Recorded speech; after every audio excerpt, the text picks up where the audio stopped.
Hello friend, स्वागत है तमारू मारी गुजराती रसोई टिप्स चैनल में। तो आज આપણે બનાવવાના છે પાનનું શરબત। તો આપણે અહીંયા જે સામગ્રી લીધી છે હું તમને બતાવી દઉં છું। તો આપણે સૌથી પહેલા અહીંયા 50 ગ્રામ વરિયાળી લીધી છે અને આપણે અહીંયા 2 ચમચી મોટી ચમચી ગુલકંદ લીધું છે અને આપણે 10 પાન આપણે નાગરવેલના લીધા છે અને આપણે અહીંયા 400 ગ્રામ પીળી સાકર લીધી છે અને આપણે 1 લીંબુનો રસ લીધો છે અને આપણે અહીંયા 10 થી 12 નંગ એલાયચી લીધી છે અને આપણે કલર આપવા માટે આપણે અહીંયા ગ્રીન કલર લીધો છે। તો સૌથી પહેલા આપણે વરિયાળી અને એલાયચીને સારા પાણીમાં ધોઈ ચોખ્ખા પાણીમાં અને એને પલાળી લેવાની છે। 1 કલાક માટે પલાળી રાખો તો સરસ પલળી જશે। આપણે 1 કલાક માટે પલાળી રાખવાની છે। તો આપણે જે અહીંયા સાકર લીધી છે આપણે અહીંયા મિક્સર જારમાં પીસી લઈશું। તો આપણે અડધી અડધી જ પીસવાની છે, બધી પૂરી નાખીને પીસીશું તો બરાબર પીસાય નહીં, એટલે આપણે થોડી થોડી પીસી લઈશું। તો આપણે બધી જ સાકરને પીસી લીધી છે। આ સાકરનું તમારે કોઈ પણ એક માપ લઈ લેવાનું। આ સાકર જેટલી હોય એનાથી આપણે અડધું પાણી લેવાનું છે, એટલે આ આપણે યાદ રાખવાનું છે। આપણે જે આ નાગરવેલના પાન લીધા છે આપણે કાપીને મિક્સર જારમાં લઈ લઈશું।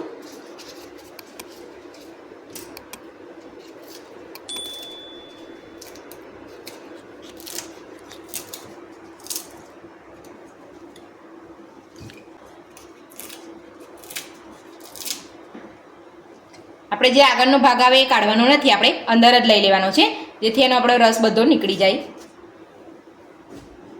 આપણે જે આ ગુલકંદ લીધું છે એ આપણે અંદર લઈ લઈશું।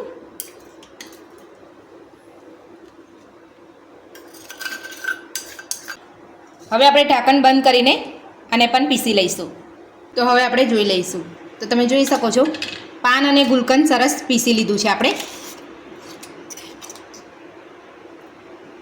એક વાસણમાં કાઢી લઈશું અને તો આપણે ઇલાયચી અને વરિયાળીને 1 કલાક માટે પાણીમાં પલાળી રાખેલું છે, એ પણ આપણે એક મિક્સર જારમાં લઈને પીસી લઈશું।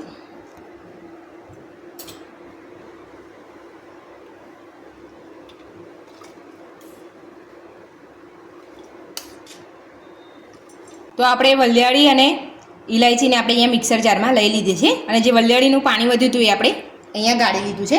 તો તમે જોઈ શકો છો વરિયાળીનો કલર સરસ પાણીમાં આવી ગયો છે। તો એની અંદરથી આપણે થોડું પાણી ઉમેરીશું, થોડું પાણી ઉમેરતા જઈને આપણે પીસી લઈશું। તમે જોઈ શકો છો હજુ બરાબર આપણી વરિયાળી પીસાઈ નથી।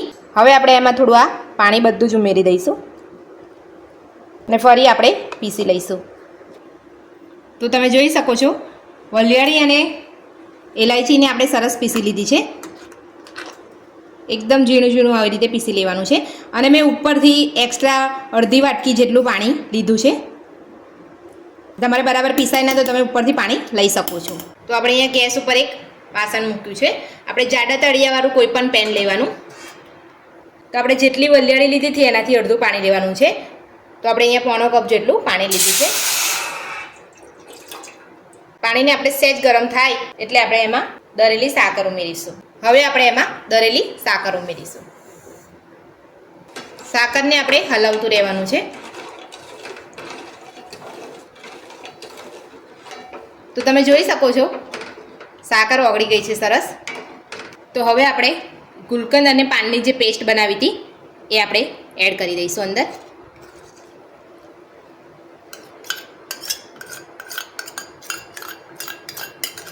હવે આપણે બધું મિક્સ કરી લઈશું।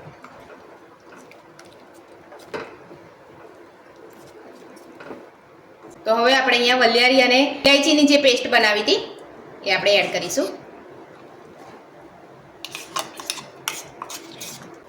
તો હવે આપણે બધું મિક્સ કરી લઈશું। આપણે 10 મિનિટ થવા દઈશું।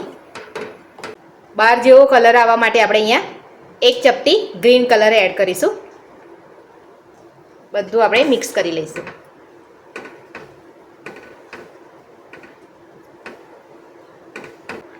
હવે આપણે જે લીંબુનો આપણે જે રસ લીધો છે એ આપણે એડ કરી દઈશું। લીંબુનો રસ એડ કરવાથી શરબત એકદમ આપણું જાડું નથી થઈ જતું, જે રીતે આપણે ગાળ્યું હોય એવું જ આપણે એવું ને એવું શરબત રહે છે। બધું જ આપણે મિક્સ કરી લેવાનું છે। હવે આપણે ગેસને બંધ કરી દઈશું અને એને આપણે ઠંડુ થવા દઈશું। ઠંડુ થશે ત્યારબાદ આપણે એને ગાળી લઈશું। તો શરબત આપણું ઠંડુ પડી ગયું છે। હવે આપણે અહીંયા એક મોટી ગાયણી મૂકી છે, એની અંદર આપણે મૂકીને ગાળી લઈશું।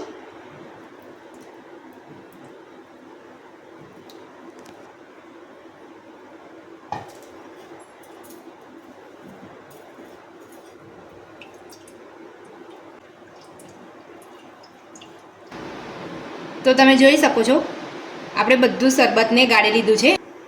તો શરબત આપણું બનીને તૈયાર છે. તો કાચની આપણે અહીંયા એક બરણી લીધી છે. તમારી પાસે બોટલ હોય તો તમે બોટલની અંદર પણ ભરી શકો છો. તો આપણે એની અંદર ભરી લઈશું.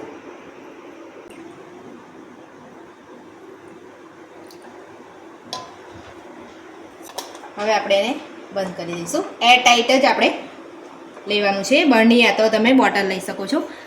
આ શરબતને તમે 8 મહિના સુધી સ્ટોર કરી શકો છો. હવે આપણે સર્વ કરી લઈશું. આપણે અહીંયા 4 બરફના ટુકડા લીધા છે, એ આપણે અહીંયા ગ્લાસમાં એડ કરી દઈશું. અને આપણે અહીંયા 2 થી 3 ચમચી જેટલું શરબત એડ કરી દઈશું. હવે આપણે એમાં પાણી એડ કરીશું.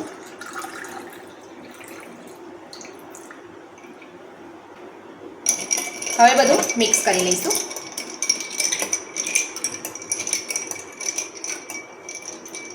તમે પાણીની જગ્યાએ દૂધનો પણ ઉપયોગ કરી શકો છો. તો આપણા પાનનું શરબત બનીને તૈયાર છે. તો આજની રેસીપી તમને ગમી હોય તો મારા વિડીયોને લાઇક કરજો, ચેનલને સબસ્ક્રાઈબ કરજો, તમારા મિત્રોને શેર કરજો. Thank you.